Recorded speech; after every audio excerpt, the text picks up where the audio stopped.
The garage smelled of dust and gasoline, a familiar tang that hit me as I rummaged through Tom's golf bag for his misplaced car keys. My fingers brushed against something papery, wedged deep in a side pocket, a folded stack, crisp and out of place. When I pulled it out, my heart stopped.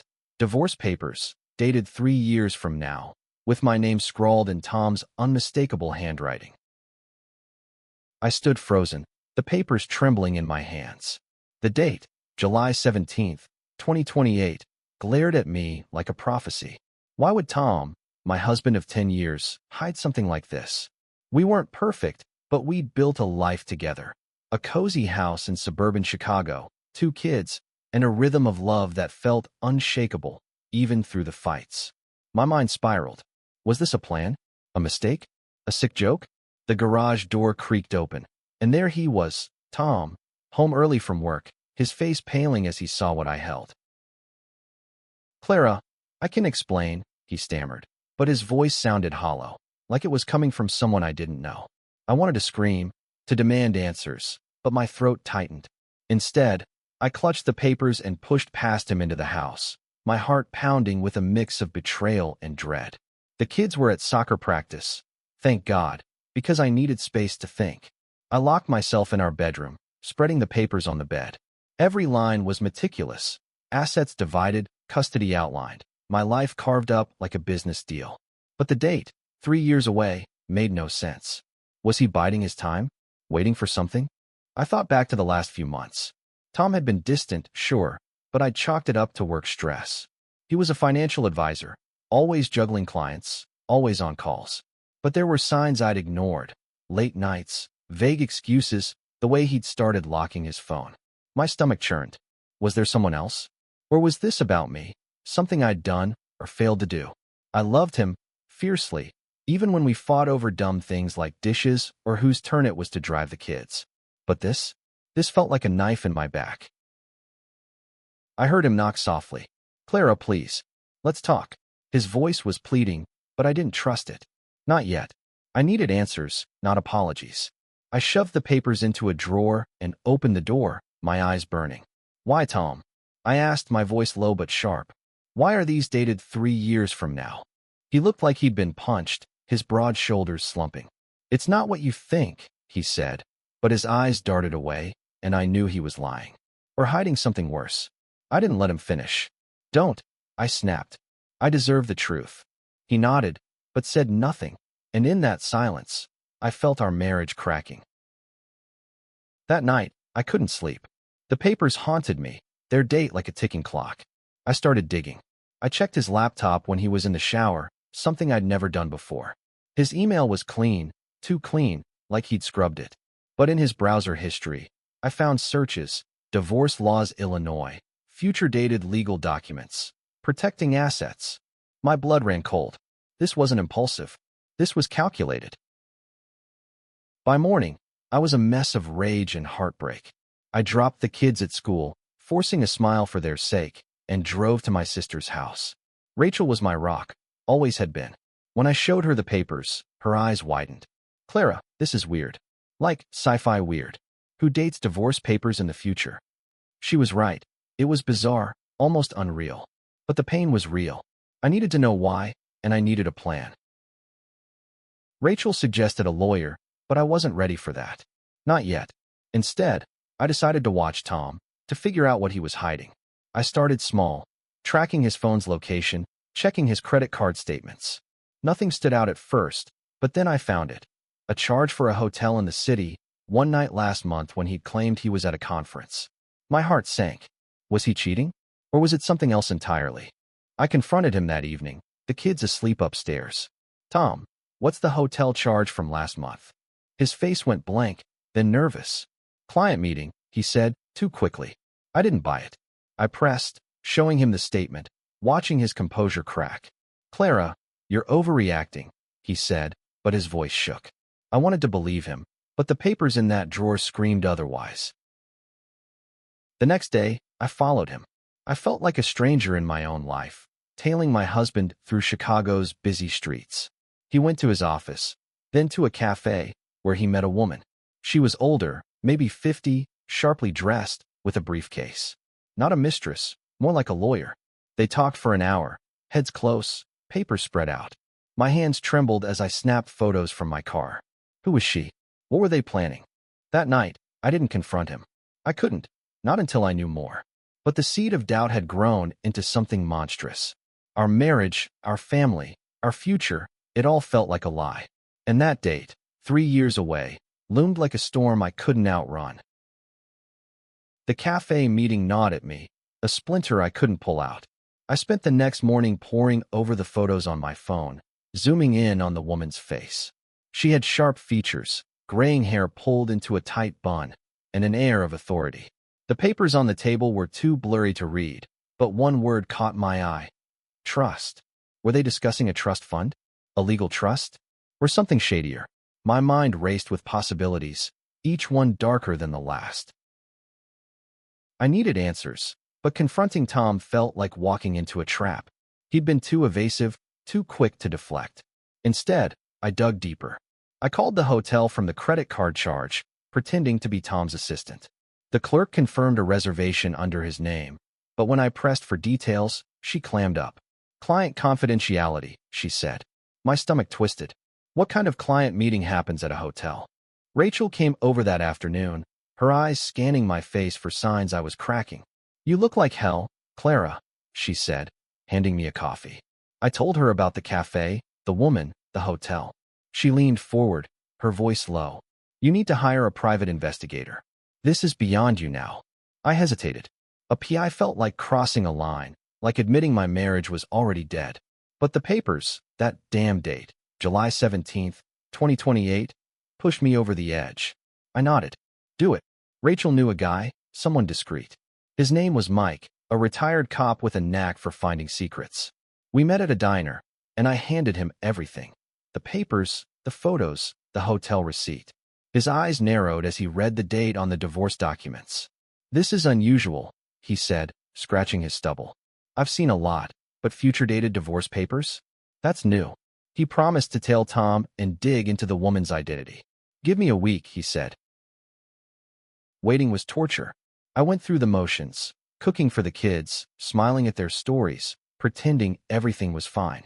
But every time Tom walked through the door, I saw a stranger. His easy smile, the way he kissed my forehead, felt like a performance. I started noticing things, a new watch on his wrist, expensive, not a gift from me. A faint scent of unfamiliar cologne. Small lies piling up like kindling. Mike called 5 days later. The woman's name is Elaine Carter, he said. She's a lawyer, specializes in estate planning and trusts. No criminal record, but she's connected to some heavy hitters, wealthy clients, offshore accounts. My heart sank. Trusts. Offshore accounts. Was Tom hiding money? Planning to leave me with nothing? There's more, Mike said. Tom's been meeting her regularly. Not just at the cafe. They've been to that hotel twice. I felt sick. Is it an affair? I asked, dreading the answer. Mike paused. Doesn't look like it. Too professional. But they're hiding something. I'll keep digging. I thanked him, my voice barely a whisper. The idea of Tom cheating was awful, but the alternative, a calculated plan to dismantle our life, felt worse.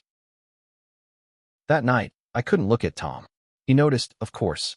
Clara, what's going on? He asked over dinner, his tone soft but probing. I wanted to scream about the papers, the lawyer, the lies. Instead, I said, just tired, and excused myself. In the bathroom, I splashed cold water on my face, staring at my reflection. Who was I becoming? A spy in my own marriage? The next day, I went through Tom's golf bag again, desperate for more clues. Nothing. But in his car, tucked under the driver's seat, I found a burner phone. My hands shook as I powered it on. No contacts, just one number in the call log, Elaine Carter's office. My pulse raced. Why a burner phone? What was he hiding that needed this level of secrecy? I called Rachel, my voice shaking. He's got a burner phone, Ratch. This is bad. She was silent for a moment, then said, Clara, you need to confront him. But not alone. I'll come over. I agreed, but dread pooled in my stomach. Confronting him meant no going back. It meant facing whatever truth he was hiding. Rachel arrived that evening, her presence steadying me. We waited until the kids were asleep, Then I pulled out the divorce papers and the burner phone, laying them on the kitchen table like evidence in a trial. Tom walked in, his smile fading as he saw the setup. "Clara, what's this?" he asked, his voice tight. "Explain," I said, pointing to the papers. "And this?" I held up the phone. His face went white, and for the first time in years, I saw fear in his eyes. "Clara, I swear, it's not what you think," he started, but I cut him off. "Then what is it, Tom? Because it looks like you're planning to leave me in 3 years, and you're already setting it up with some lawyer." He sank into a chair, head in his hands. "It's complicated," he said. "I can't tell you everything. Not yet." I laughed, bitter and sharp. "Not yet? Tom, I'm your wife." Rachel put a hand on my shoulder, grounding me. "Tell her," she said, her voice like steel. "Or I will." Tom looked up, his eyes haunted. "It's about protecting you," he said. "And the kids." I didn't believe him. Not anymore. But his words stuck, a puzzle piece that didn't fit.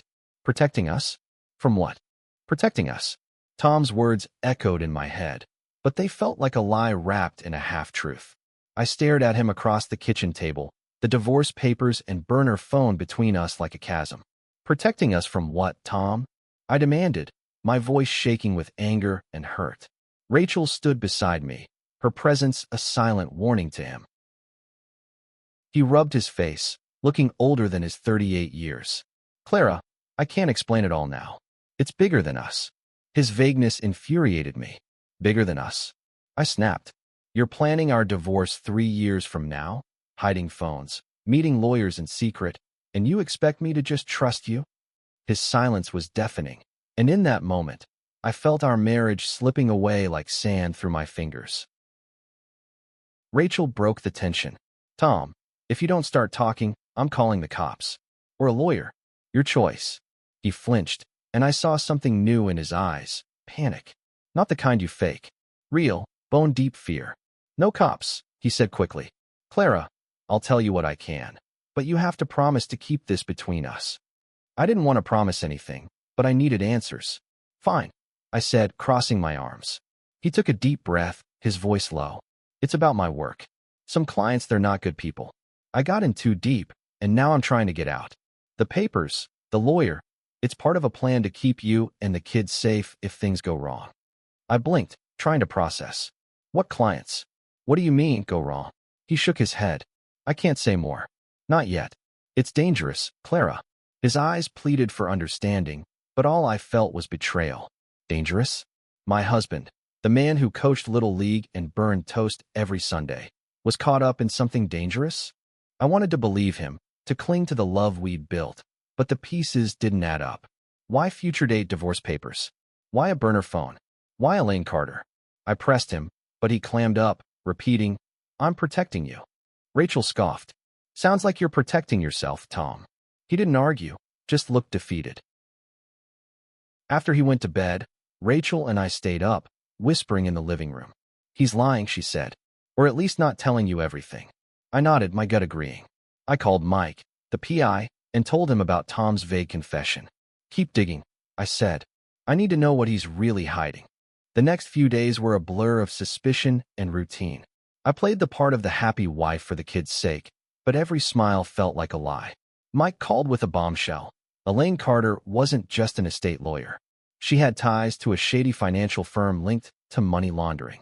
"Tom's been transferring money," Mike said. "Small amounts, offshore accounts. It's subtle, but it's there." My heart sank. Money laundering? Was Tom a criminal? Or was he being coerced?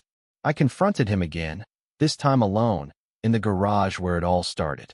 "Tell me about the offshore accounts," I said, watching his face. He froze, then tried to play dumb. "What accounts?" I showed him Mike's report, my hands shaking. "Clara, you hired a PI?" he asked, his voice a mix of anger and fear. "You gave me no choice." I shouted. "You're hiding money, meeting lawyers, planning our divorce years in advance. What am I supposed to do, Tom?" He paced, running his hands through his hair. "I'm trying to fix this," he said. "I got mixed up with the wrong people. They threatened us. You, the kids. The divorce papers, they're a failsafe. If things go south, I want you protected, legally separated from me." His words hit like a punch. "You think divorcing me protects me?" I asked, tears burning my eyes. He stepped closer, reaching for me, but I backed away. Clara, I love you. I'm doing this for you. But love didn't feel like this, like secrets and lies. I turned away, unable to look at him. Mike kept digging, and I kept watching Tom. He was jumpy now, checking his phone constantly, glancing over his shoulder. One night, I followed him again. He drove to a warehouse on the edge of town, a place that screamed trouble. Elaine was there, along with two men in suits. I couldn't hear them, but their body language was tense, urgent. I snapped photos, my heart racing. What was Tom into? When I showed Mike the photos, he cursed under his breath.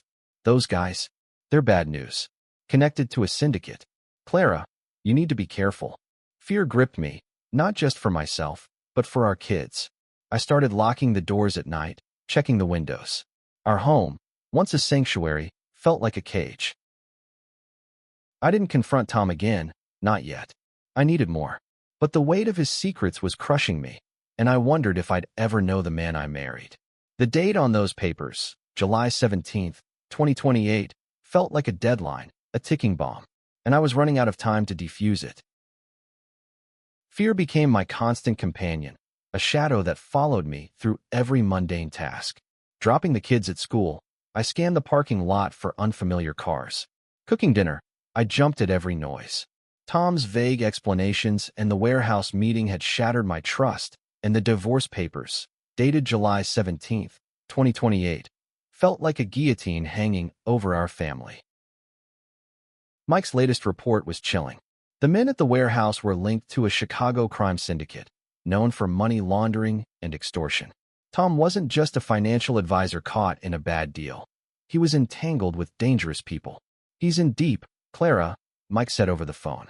But I don't think he's one of them. Looks like he's being pressured. Pressured how? Blackmail? Threats? I needed to know, but confronting Tom again felt pointless. He'd only give me half-truths. I decided to approach Elaine Carter. If she was the key to Tom's secrets, I'd get answers myself. I found her office downtown, a sleek high-rise that screamed money. Posing as a potential client, I booked an appointment. When I walked in, Elaine was all business, polished, confident, her gray hair immaculate. "Mrs. Davis," she said, smiling, "how can I help you?" I didn't smile back. I pulled out the divorce papers and slid them across her desk. "Explain this." Her face didn't change, but her eyes flickered with recognition. "Where did you get these?" she asked, her voice calm but guarded. "From my husband's golf bag," I said. "Your name's on them. Why are you helping him plan our divorce 3 years from now?" She leaned back, choosing her words carefully. "Clara, this isn't what it seems. Tom's trying to protect you." There it was again, protecting me. I slammed my hand on the desk. "From what? Stop hiding behind that word and tell me the truth." She sighed, glancing at the door like she expected someone to burst in. "Tom's involved with some powerful people. He came to me to create a contingency plan. The papers, they're a way to shield your assets if things escalate." "Escalate how?" I pressed.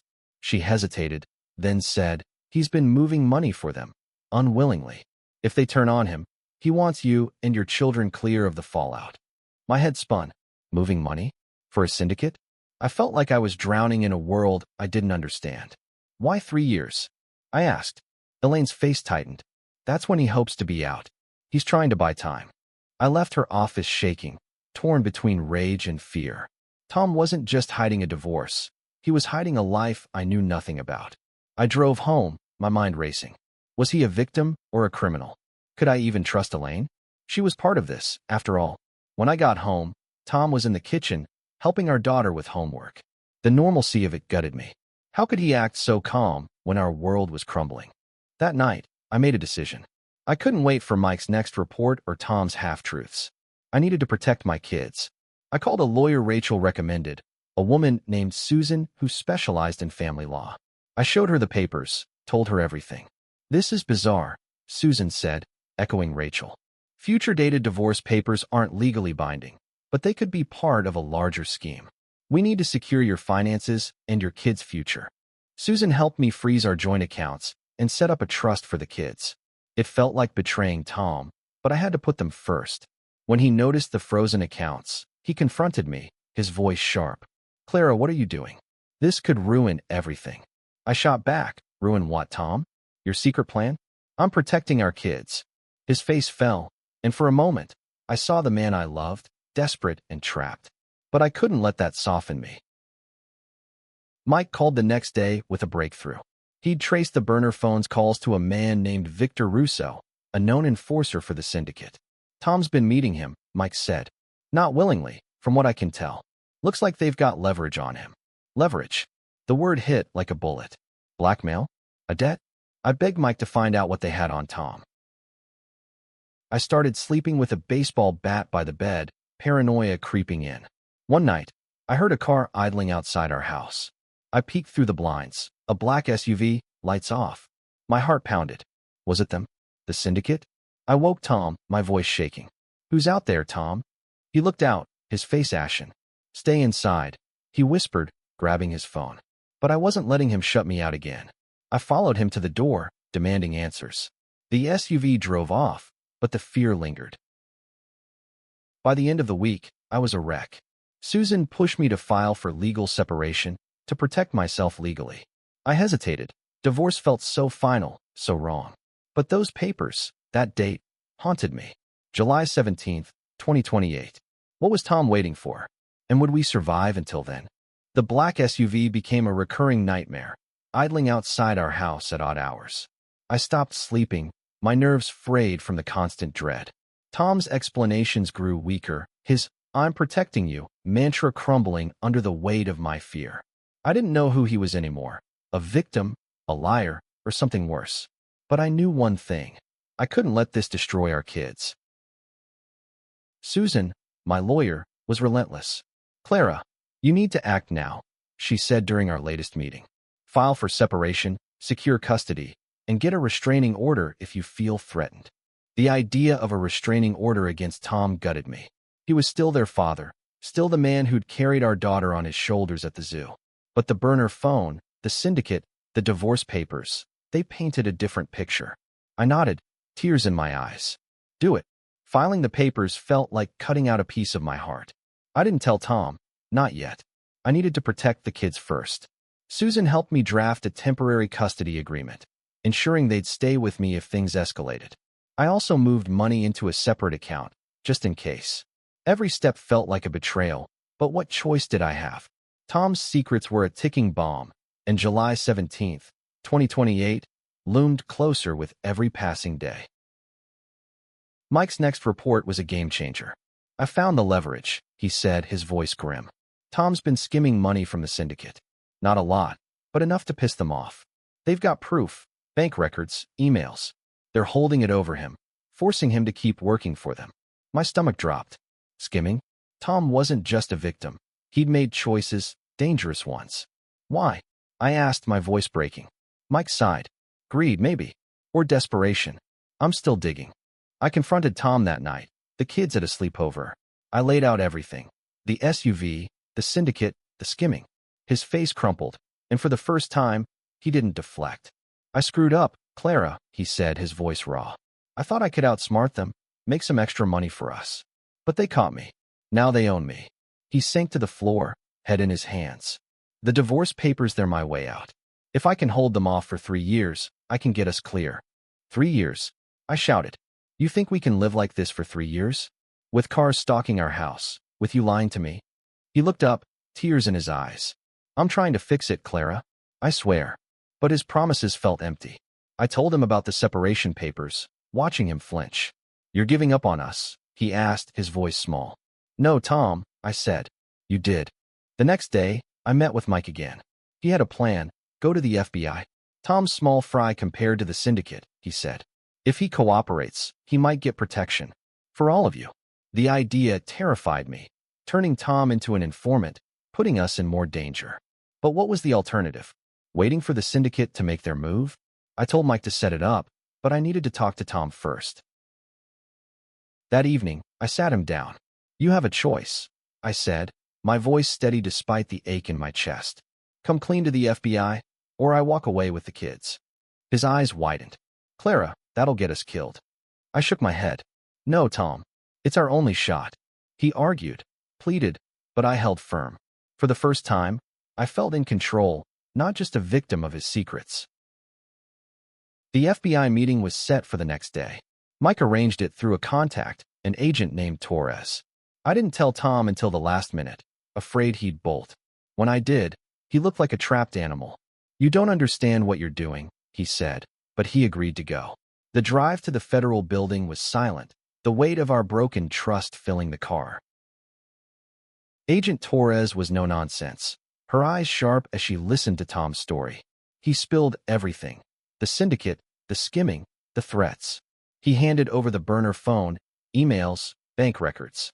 I sat beside him, feeling like a stranger. Torres nodded, taking notes. "If you cooperate fully, we can protect your family," she said. "But you're in deep, Mr. Davis. This won't be easy." As we left, Tom grabbed my hand. "I'm sorry, Clara," he whispered. "I never wanted this." I pulled away. "Then why did you do it?" I asked. He had no answer. That night, the SUV was back, closer this time. I called Torres, my heart racing. "They know," I said. "She told me to stay calm, that they'd put surveillance on our house." But calm was impossible. I held my kids tight, praying we'd make it through this. The FBI's surveillance van parked down the street did little to ease my fear. Every creak in the house, every shadow outside, sent my heart racing. Tom was a wreck, jumping at every noise, his eyes bloodshot from sleepless nights. The kids sensed the tension, asking why I was so quiet, why Daddy looked scared. I lied, saying everything was fine, but my voice shook. July 17th, 2028, felt like a deadline we might not survive. Agent Torres called daily, updating us on the investigation. Tom's cooperation was paying off. They'd identified key players in the syndicate, including Victor Russo, the enforcer. "We're building a case," Torres said. "But you need to stay low. They're watching you." I nodded, clutching the phone, wondering how our life had become a crime drama. Tom sat across from me, listening, his face etched with guilt. I wanted to hate him, but seeing him so broken made it harder. I moved the kids to Rachel's house, telling them it was a fun sleepover. Rachel didn't ask questions, just hugged me tight. "You're doing the right thing," she said. I wasn't so sure. Turning Tom into an informant felt like trading one danger for another. What if the syndicate retaliated? What if we had to disappear? The thought of uprooting our kids, changing their names, broke my heart. Mike, the PI, stayed on the case, feeding Torres information. He found evidence that Tom had been blackmailed into skimming, threats against our kids, photos of them at school. When he showed me, I nearly threw up. "They've been watching us for months," Mike said. Tom didn't have a choice. I wanted to believe that, but his choices had still brought us here. I confronted him that night, showing him the photos. "Why didn't you tell me?" I cried. He sank to his knees, sobbing. "I thought I could handle it, Clara. I thought I could keep you safe." His tears didn't fix anything. I was angry. At him, at myself, at the life we'd lost. But I also saw the man I'd loved, trapped by his own mistakes. I didn't forgive him, but I didn't walk away. Not yet. We were in this together, for better or worse, until the FBI could end it. Torres called with a plan, a sting operation to catch Russo and his boss, a man named Carlo Bianchi. Tom would wear a wire, set up a meeting, and get them to admit to the threats. The idea terrified me. What if they figure it out? I asked. Torres was blunt. "It's risky, but it's our best shot." Tom agreed, his voice hollow. "I have to fix this," he said. I didn't argue. I just prayed he'd come back alive. The sting was set for a warehouse, the same one I'd seen Tom visit. I stayed home, pacing, while Rachel watched the kids. Torres promised to keep me updated, but every hour without a call felt like a lifetime. I kept picturing Tom, wired up, facing men who'd kill him without blinking. I hated him for putting us here, but I loved him too, and that contradiction tore me apart. At 2 a.m., Torres called. "It's done," she said. "We got Russo and Bianchi. Tom's safe." Relief flooded me, but it was short-lived. "They know he talked," she added. "We're putting you in protective custody until we're sure it's clear." Protective custody. The words hit like a sledgehammer. Our lives, our home, gone in an instant. The next morning, FBI agents moved us to a safe house, a cramped apartment on the edge of the city. The kids were confused, asking why we couldn't go home. I lied again, saying it was a vacation. Tom tried to help, but I could barely look at him. His choices had cost us everything. Still, when he hugged our son, whispering apologies, I saw the man I'd married, not the liar he'd become. Days in the safe house blurred together. Torres visited, updating us. The syndicate was crumbling, arrests piling up. Tom's testimony would seal the case, but we couldn't go home yet. I started thinking about the future, not July 17th, 2028, but now. Could we rebuild? Did I want to? Tom tried to talk, to apologize, but I wasn't ready. I needed time, and I needed to know my kids were safe. One night, I found Tom staring at the divorce papers, which I'd brought with us. "Why did you keep them?" he asked, his voice soft. "Because they're proof," I said. "Proof of what you were willing to do." He nodded, tears falling. "I love you, Clara," he said. I didn't reply. Love wasn't enough, not yet. But as I watched him with our kids, reading them stories, I wondered if it could be, someday. The safe house felt like a prison, its beige walls closing in as days turned to weeks. The kids adapted, finding joy in small things, board games, drawing, but I saw the confusion in their eyes. Tom tried to keep things normal, but his forced cheerfulness grated on me. Every night, I lay awake, wrestling with the question, could I forgive him? The divorce papers, still tucked in my bag, were a reminder of his betrayal, but also of his desperate attempt to protect us. July 17th, 2028, no longer felt like a deadline, but a shadow of what might have been. Agent Torres became our lifeline, updating us on the syndicate's collapse. Russo and Bianchi were behind bars, their network unraveling. Tom's testimony had been crucial, but it came at a cost. "You might need to relocate permanently," Torres said during a visit. "Witness protection, new identities." My heart sank. I'd already lost my home, my sense of safety. Now my name, my life. The kids' futures flashed before me. New schools, new friends, a life built on lies. I looked at Tom, expecting him to argue, but he just nodded. "Whatever keeps them safe," he said, his voice heavy. For the first time, I believed he meant it. But it didn't erase the pain. I'd spent months uncovering his secrets, fighting to protect our family, and now we were pawns in a bigger game. I wanted to scream, to demand our old life back, but that life was gone. Rachel visited when she could, sneaking past FBI protocols to bring toys for the kids and wine for me. "You're stronger than you know," she said one night, pouring me a glass. I didn't feel strong. I felt broken, piecing myself together for my kids' sake. "What do I do about Tom?" I asked. She sighed. "That's up to you. He screwed up, but he's trying. Can you live with him, knowing what he did?" I didn't have an answer. Tom and I started talking, really talking. He told me how it started. A client offering big money for creative accounting. Small favors that snowballed into threats. He'd skimmed to buy time, hoping to escape before it consumed us. "I was stupid," he said, his voice cracking. "I thought I could control it." I listened, my anger softening but not gone. "You should have told me," I said. He nodded. "I know. I was scared you'd leave. The kids kept us grounded. Our daughter asked if we'd ever go home. Our son wanted to know why Daddy was sad." I answered vaguely, hating the lies but needing to shield them. Tom stepped up, playing with them, teaching them card tricks. Watching him, I saw glimpses of the man I'd fallen for, kind, patient, flawed. But could I trust him again? Torres gave us the green light to leave the safe house after 6 weeks. The syndicate was dismantled, the threat neutralized. We could go home, but witness protection was still an option. I sat the kids down, explaining we might move somewhere new. "Like an adventure?" my daughter asked, her eyes bright. I forced a smile. "Yeah, like that." Tom watched, silent, letting me lead. Back home, the house felt different, empty, despite our things. I found the divorce papers in my bag and stared at them. July 17th, 2028. A date that no longer held power, but still carried weight. I showed them to Tom one night, my voice steady. "I'm not signing these," I said, "but I need time." He nodded, tears in his eyes. "I'll wait, Clara, as long as it takes." We started counseling, both together and separately. It was raw, painful, peeling back layers of hurt and guilt. Tom owned his mistakes, and I faced my own, ignoring the signs, letting resentment fester.